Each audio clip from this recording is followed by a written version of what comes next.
Isinulong ng Isabela Police Provincial Office at mga katuwang na ahensya ang proteksyon at kaligtasan ng mga kabataan sa pamamagitan ng paglulunsad ng Project Batang Maalam na nangangahulugang may alam sa batas at karapatan, aktibo sa pag-iwas sa krimen, alam ang responsibilidad, lumalaban sa karahasan at iba pang krimen, aalalay sa kapwa at makikiisa para sa ligtas na paaralan.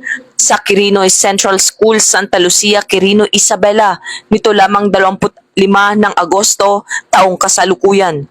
Pinasinayaan ni Police Colonel Manuel B. Bringas, Provincial Director ng Isabela PPO, ang programa sa inisyatibo ng Quirino Police Station sa pakikipagtulungan ng DepEd ng Quirino, Local Government Unit ng Quirino, DILG, mga barangay, Parent and Teachers Association at iba pang stakeholders.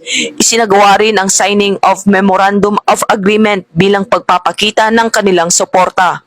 Nakatuon ang programa sa crime prevention, child protection at values formation, kabilang ang pagbibigay kaalaman sa mga mag-aaral tungkol sa bullying, cybercrime at online safety, anti-illegal drugs, road safety at iba pang usaping pangkaligtasan.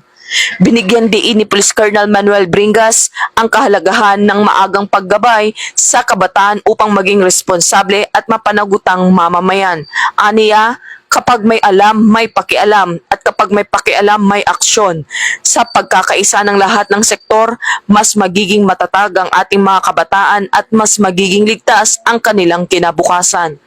Layunin ng programa na palakasin ang kamalayan ng mga kabataan at pagtutulungan ng PNP, paaralan, pamilya, pamahalaan at komunidad tungo sa isang ligtas, mapayapa at child-friendly na paaralan sa Isabela. Ito po si Patrolwoman Maria Señora Jimenez Agbuya mula sa Isabela Police Provincial Office, nag-uulat para sa bagong PNP, para sa bagong Pilipinas na may serbisyong mabilis, tapat at nararamdaman.